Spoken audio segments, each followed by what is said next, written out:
Hi everyone, Cosmic Mango here, your favorite mango from outer space. I hope you're all having a fantastic day.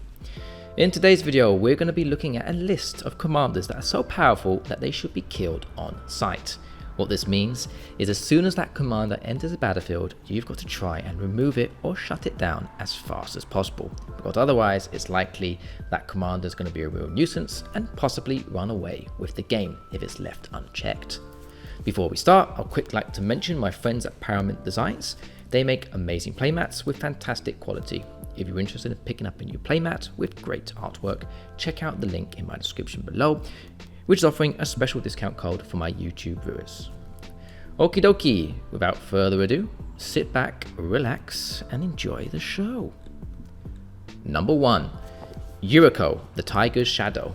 A legendary human ninja creature that costs 1 black, 1 blue, and 1 generic mana to cast. She has 1 power and 3 toughness and says the following. Commander Ninjutsu, blue, black. Return an unblocked attacker you control to hand. Put this card onto the battlefield from your hand or the command zone tapped and attacking. Whenever a ninja you control deals combat damage to a player, reveal the top card of your library and put that card into your hand. Each opponent loses life equal to that card's mana value. Oof, a lot of text here. So I remember several years ago when Yuriko was released, I was fascinated. Global opponent damage, I thought, count me in. I quickly built a deck with her that includes loads of low casting evasive creatures, top deck manipulators, and high casting cost spells.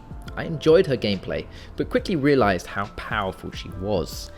My friends hated playing against her and often groaned whenever I chose to pilot her. She is too explosive and so hard to deal with. Removing Yuriko is a real pain as well. Very hard, as killing her does nothing since you can bypass command attacks with her Commander Ninjutsu effect. So many decks exist out there with Yuriko, from high aggro to total control, and all of them are solid. She's incredibly powerful. You need to be smart when dealing with her. Cast spells that stop commander abilities from activating, or enchantments that can lock her down on the board, turning her useless. Here are some cards that you can use to deal with her. Pithing Needle, Phyrexian Revoker, Frogify, and Pacifism. It's worth having access to such cards in your deck or sideboard in case you ever see someone playing Yuriko. Remove her quickly, she's hyper powerful. Number 2. Atraxa, Praetors Voice. A legendary angel horror creature that costs 1 black, 1 blue, 1 white, and 1 green mana to cast. She has 4 power and 4 toughness and says the following. Flying, Vigilance, Death Touch, Lifelink. At the beginning of your end step, proliferate. Choose any number of permanents and/or players, then give each another counter of each kind already there. Atraxa is an angel from hell. A fearsome creature indeed. She's been around for a long time now and has most definitely solidified herself as one of the most powerful commanders in the format, or at least one of the most iconic. She has a potent amount of good card text that allows her to get away with all sorts of shenanigans. Flying, Vigilance, Death Touch, and Lifelink is just ridiculous, and she can deal a lot of damage because of it and gain you a lot of life in the process. However, the most notorious ability she possesses is her Proliferate effect, which allows incredible powerful decks to be built, from +1/+1 counters to Super Friends all the way to the dreaded Infect. She can lead these decks to the maximum potential and win games fast because of it. Although she possesses potent text, she does not have hexproof or indestructible, making her an easy target once she's out. So yes, once she's out, remove her. Otherwise, proliferate effects can likely run rampant and destroy the game for you. Number 3. Winota, Joiner of Forces. A legendary human warrior creature that costs 1 white, 1 red, and 2 generic mana to cast. She has 4 power and 4 toughness and says the following. Whenever a non-human creature you control attacks, look at the top 6 cards of your library. You may put a human creature card from among them onto the battlefield tapped and attacking. It gains indestructible until the end of turn. Put the rest of the cards on the bottom of your library in a random order. Winota is literally commanding a giant wolf or bear into combat. I mean, look at the card image alone. It just shows how fearsome and powerful and prestigious she is. But I'm sure you've all seen what she's capable of. Her power is insane and can be pushed to the absolute max in both casual formats and even competitive. You often hear funny jokes online, in forums, of how strong she is, such as, you can win games blindfolded with Winota, or with your hands behind your back. She's really insane. Winota, with her powerful ability, can very easily and quickly run away with the game. Her momentum is hard to stop. If you see her enter, remove her. Do it fast. Trust me. Otherwise, be prepared for a bombardment of carnage coming your way. Number 4. Korvold, Fae-Cursed King. A legendary dragon noble creature that costs 1 green, 1 red, 1 black, and 2 generic mana to cast. He has 4 power and 4 toughness and says the following. Flying. Whenever Korvold, Fae-Cursed King enters the battlefield or attacks, sacrifice another permanent. Whenever you sacrifice a permanent, put a +1/+1 counter on Korvold and draw a card. Korvold is the king of dragons. This guy is crazy powerful and can cause carnage in the more casual side of Commander.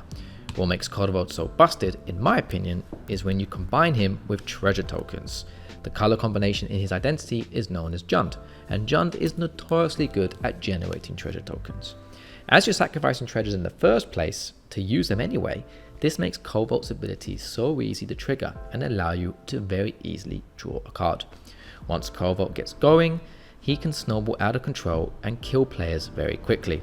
So when you see this noble dragon enter the battlefield, it's best to try and remove him as fast as possible. Number 5. Narset, Enlightened Master.